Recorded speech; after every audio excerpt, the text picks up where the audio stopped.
boss here.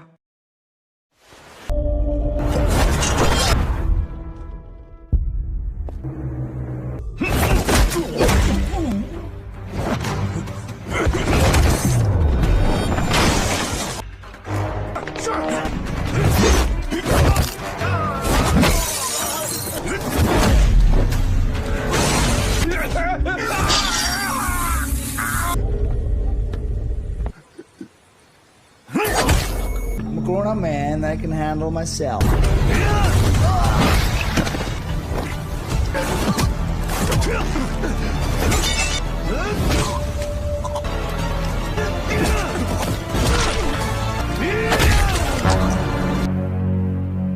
Opening film, kita akan diperlihatkan dengan kelakuan bos bejat yang secara tega menyiksa dua orang remaja wanita dikarenakan mereka menolak untuk dijual dalam tanda kutip melayani para pria hidung belang. Entah terbuat dari apa hati orang biadab ini, sehingga sedikit pun dia tak mempunyai belas kasihan dan terus lekas menyiksa kedua remaja wanita malang ini. Saat ini Tiongkok dalam kondisi darurat keamanan, terutama bagi kaum wanita yang rentan menjadi korban penculikan yang sedang marak terjadi akhir-akhir ini. Bukan hanya itu, kaum pria pun tak luput menjadi korban penculikan walaupun angka persentasenya sedikit, dan hal itu sungguh-sungguh meresahkan kehidupan semua warga. Dan inilah Parius Attack 2026. Berlatar di sebuah markas rahasia para mafia penjual organ tubuh manusia, kisah akan berfokus pada seorang dokter wanita yang sedang akan membedah serta mengambil organ tubuh korbannya. Namun tak disangka ketika si dokter gadungan ini akan memulai aksinya, tiba-tiba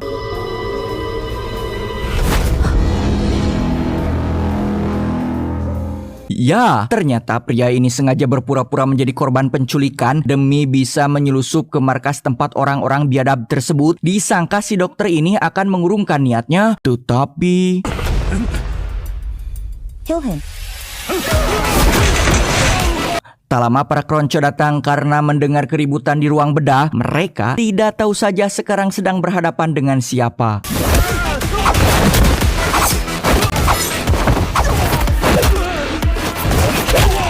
Dengan tubuh atletis, perut six pack bak roti sobek, pria tangguh ini dengan mudahnya menghabisi para kronco hanya dengan menggunakan tangan kosong saja tanpa mendapat perlawanan yang berarti. Saya salah telah meremehkan kemampuan si oknum dokter wanita ini yang ternyata dia mempunyai skill bela diri yang cukup berbahaya. Namun harus diakui kemampuannya sungguh sangat jauh jika harus dibandingkan dengan pria yang mirip dengan saya ini. Sebagai sosok pria sejati, tentu pasti tidak akan menghabisi lawan yang sudah lemah. Itu terbukti ketika dia memberikan kesempatan hidup pada si dokter sembari menanyakan keberadaan sosok remaja yang ia cari. Namun bukannya berterima kasih dan lekas bertaubat, si wanita ini malah mengambil keputusan yang salah.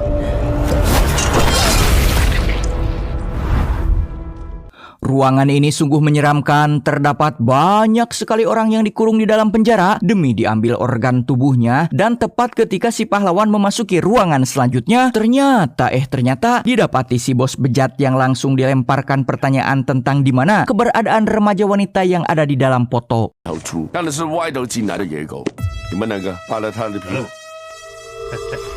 Bukannya memberitahukan informasi mengenai orang yang sedang dicari, si bos bejat dengan angkuh malah menurunkan para bodyguardnya untuk menghabisi pria tersebut sehingga mudah saja bagi si pria ini untuk menaklukkan lawannya. Untuk kemudian tak tanggung-tanggung, si bos bejat ini menurunkan semua anak buahnya untuk menghabisi pria ini yang sangat merepotkan baginya.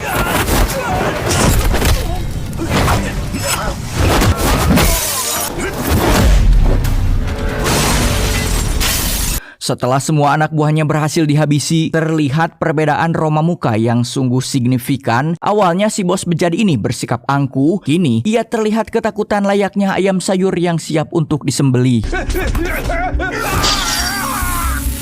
Mengetahui kebiadaban orang ini dan juga ditambah tak kunjung memberitahukan di mana posisi orang yang sedang ia cari, maka tak heran jika pria hebat itu melakukan hal brutal.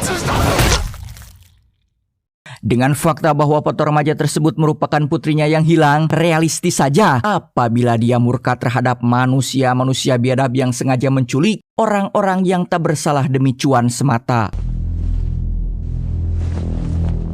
Dan inilah otak di balik bisnis keji yang marak terjadi saat ini, dibantu dengan sokongan oknum-oknum pemerintah yang rela menjual amanahnya demi mendapatkan uang semata. Pria kejam dan bengis ini dikenal dengan nama Jang si Penjagal yang saat ini terlihat angkuh dengan semua kekuasaan dan uang yang ia miliki.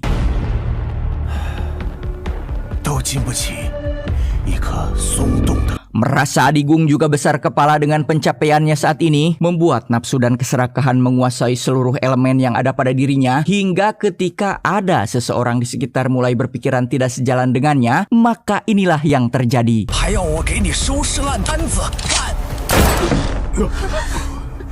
Di tengah menunjukkan sisi kesombongannya, tak lama datanglah si tangan kanan yang memberitahukan bahwa salah satu kepercayaan yakni si bos bejat dikabarkan telah tewas dihabisi oleh orang yang masih misterius.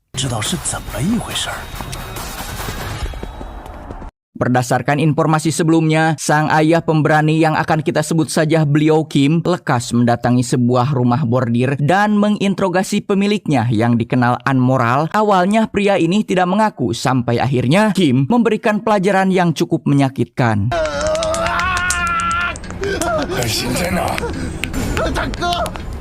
Kejahatan ini sepertinya sudah terstruktur dengan baik. Hal itu pun dapat dipahami ketika suatu perusahaan besar di Tiongkok melakukan kamuflase, padahal kedok sebenarnya mereka diam-diam mengambil para karyawan satu persatu untuk dijual. Perlahan tabiat keras si pimpinan perusahaan mulai terlihat ketika salah satu anggotanya membuat kesalahan kecil dalam bekerja, sehingga sungguh tidak relevan jika kesalahan kecil harus mendapat hukuman yang sangat keras. Tak kuasa teman prianya diperlakukan seperti itu, si wanita dengan tulus memohon pada atasannya tersebut untuk mengampuni teman prianya. Namun bangsatnya, si pimpinan malah memanfaatkan kesempatan hingga berani berbuat tidak senonoh di depan para karyawan yang lain dan...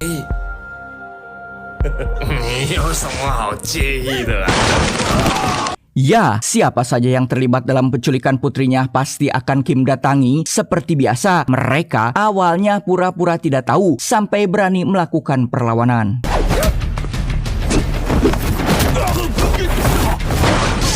Muak dengan kebohongan yang ditampilkan oleh mereka, maka tanpa pikir panjang, Kim lekas menghajar orang-orang munafik ini.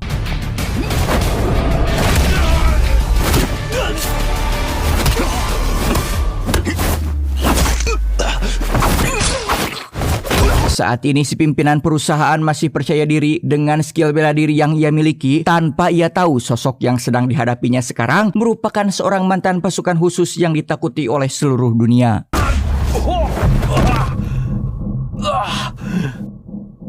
Pembalasan dan karma nyata adanya, itu bisa kita saksikan seperti apa yang telah si pimpinan lakukan pada karyawannya, kini berbalik pada dirinya yang hendak disiksa oleh Kim dengan cara yang sama.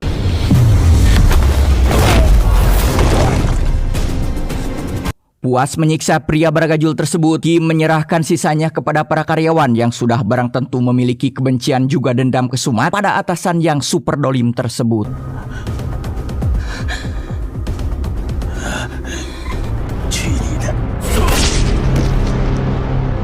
Berawal dari tempat hiburan malam biasa, kini sampailah Kim ke lokasi hiburan malam VIP, tempatnya para pejabat melakukan refreshing mahalnya. Diketahui tempat ini dipegang oleh seorang wanita yang masih bagian dari antek-antek si Jang itu sendiri, maka tak heran jika sifat dan perilakunya sungguh tak beda jauh dikarenakan mereka merupakan satu circle perkumpulan yang sama.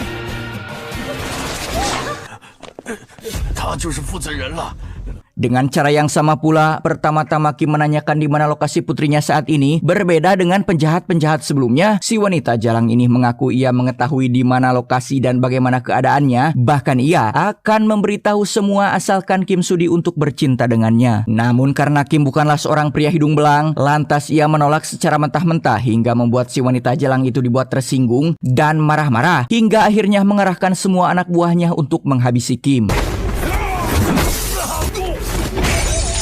Dikira wanita tersebut lemah, ternyata si Jalang ini memang brutal, ditambah dengan suntikan adrenalin yang tinggi membuatnya membabi buta, melakukan penyerangan tanpa henti terhadap lawannya saat ini.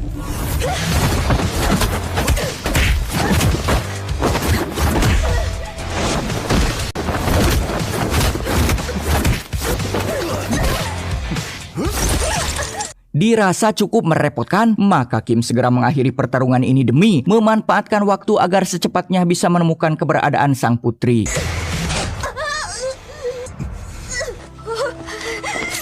Kembali pada sosok Jang yang merupakan bos di atas bos biasa, saking tamak dan serakahnya, bajingan ini hendak menumpuk uang bangsatnya. Dengan sengaja dia menghabisi pelayan pribadinya sendiri demi melampiaskan hasrat kebrutalan yang terpendam.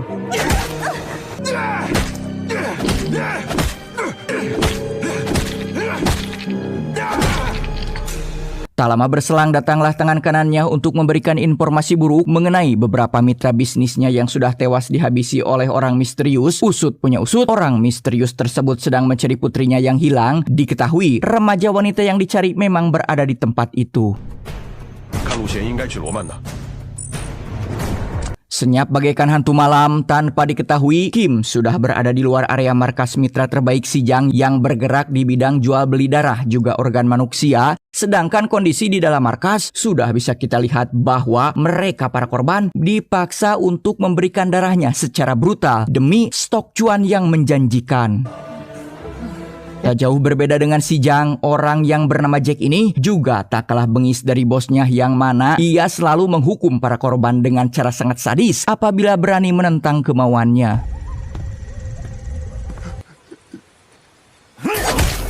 Alkisah, Kim sudah berhasil masuk menerobos ke ring 1, di mana pada saat ini dia terlebih dahulu harus menghadapi para kronco-kronco dari si Jack.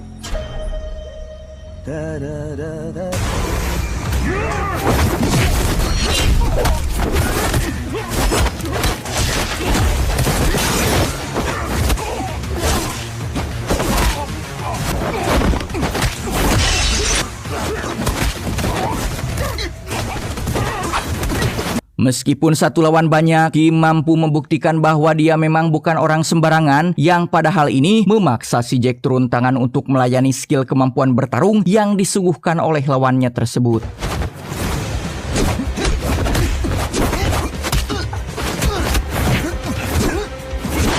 Di tempo awal, pertarungan sudah terlihat bahwa Kim mendominasi adegan baku hantam yang sungguh brutal ini dan alangkah luar biasanya, dengan tangan kosong, Kim mampu membalikan penyerangan yang dilayangkan oleh musuhnya.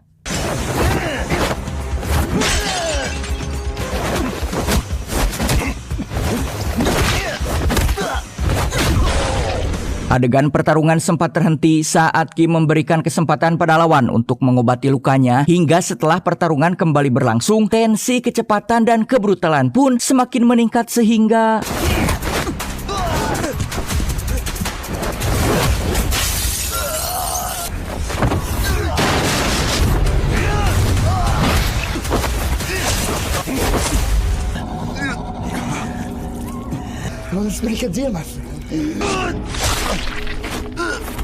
Selesai menghabisi si Jack, Kim bermaksud akan mencari jajadugnya yang tiada lain adalah si Jang sendiri, yang mana saat ini Jang terlihat sedang akan mengerahkan semua pasukan elitnya untuk menjaga semua markasnya dari teror orang misterius yang baginya cukup sangat merepotkan. Dan inilah tempat penjagalan manusia yang dipimpin oleh oknum seorang dokter gadungan yang secara tidak manusiawi mengambil organ tubuh para korban dengan sungguh-sungguh sangat biadab. Tak berselang lama, Kim sudah berada di ruangan tersebut sembari menanyakan di mana sekarang lokasi putrinya berada. Awalnya si dokter tidak berani mengaku, bahkan sempat membohonginya. Namun Kim bukanlah orang bodoh. Kemudian setelah ia memberikan beberapa tekanan, akhirnya si dokter angkat bicara bahwa ia pernah melihat remaja wanita yang dimaksud berada di kediaman bosnya, yakni si Jang.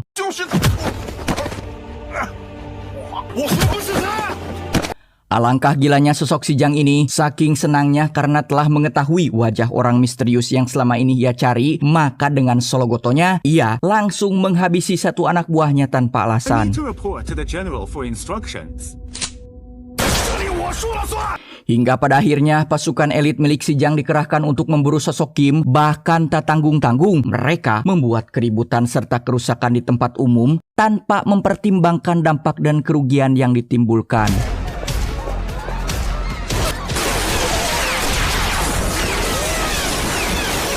Berapapun anggota pasukan elit yang diturunkan, bagi Kim, mereka tetaplah layaknya bagaikan seekor semut yang mudah untuk dilenyapkan.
Setelah berhasil membantai seluruh pasukan elit musuh, maka Kim dengan penuh amarah memberikan pesan panggilan terhadap Si Jiang berupa tantangan yang nyata. Untuk menunggu kedatangan Kim, tangan kanan bos Jiang sudah bersiap menyambutnya dengan penuh percaya diri. Akan tetapi dengan sedikit teror psikologis, mereka begitu terlihat tegang dan kehilangan fokusnya masing-masing.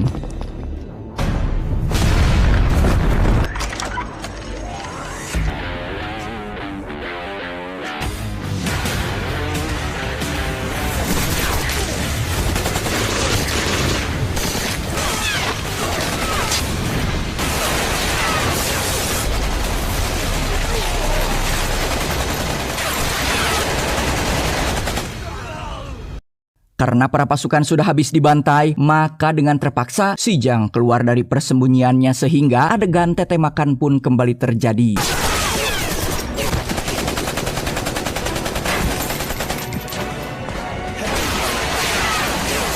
Harus saya akui kemampuan bertempur sosok Jiang tidak bisa dianggap remeh karena rupanya dia dahulunya merupakan mantan anggota militan pasukan teroris wilayah Asia.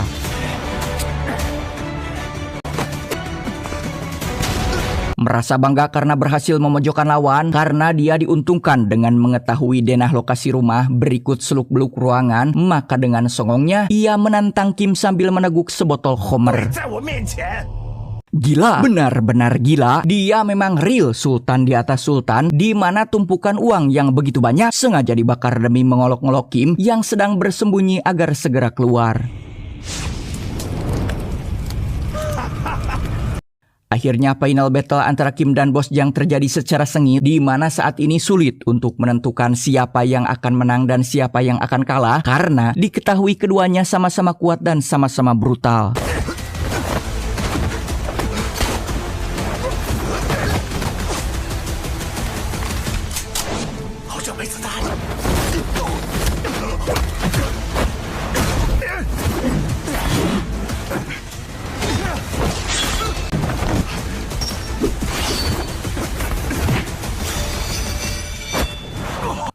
Menyadari kekuatan fisik Kim lebih kuat, maka Si Jiang mulai menyerang psikologisnya dengan menunjukkan video penyiksaan dan juga pembunuhan yang telah ia lakukan terhadap putri dari lawannya saat ini, sehingga tidak perlu menunggu lama. Akhirnya, Kim roboh karena tak mampu menerima kenyataan pahit yang harus ia terima.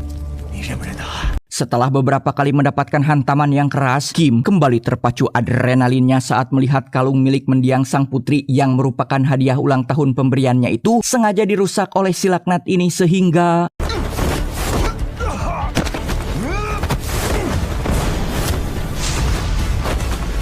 Ya, inilah akibatnya mengganggu singa yang sedang tertidur, maka tak heran jika saat ini tensi kebrutalannya semakin meningkat menjadi 100%.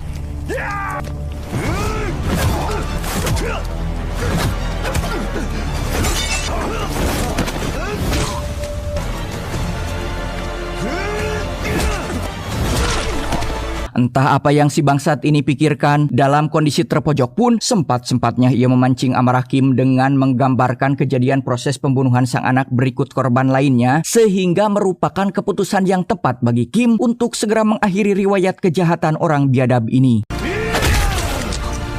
Berkat perjuangan Kim, akhirnya semua korban yang masih hidup berhasil dievakuasi walaupun sang putri gagal untuk diselamatkan. Setidaknya banyak nyawa berhasil Kim lindungi dari kejahatan. Dan hal yang paling membahagiakan bagi seorang ayah ketika mendapati putri tercintanya tersenyum walaupun itu datang hanya dalam mimpi. Kemudian film pun tamat. Pelajaran yang bisa kita ambil dari cerita ini adalah kemanusiaan mencapai puncaknya saat seseorang bersedia kehilangan dunianya sendiri demi memastikan dunia terus berputar bagi kehidupan orang lain. Saya Kim dan keluarga mengucapkan selamat beraktivitas saudaraku. Tetap semangat, tetap menonton film aslinya ya. Jangan lupa untuk bersyukur hari ini. See you next time.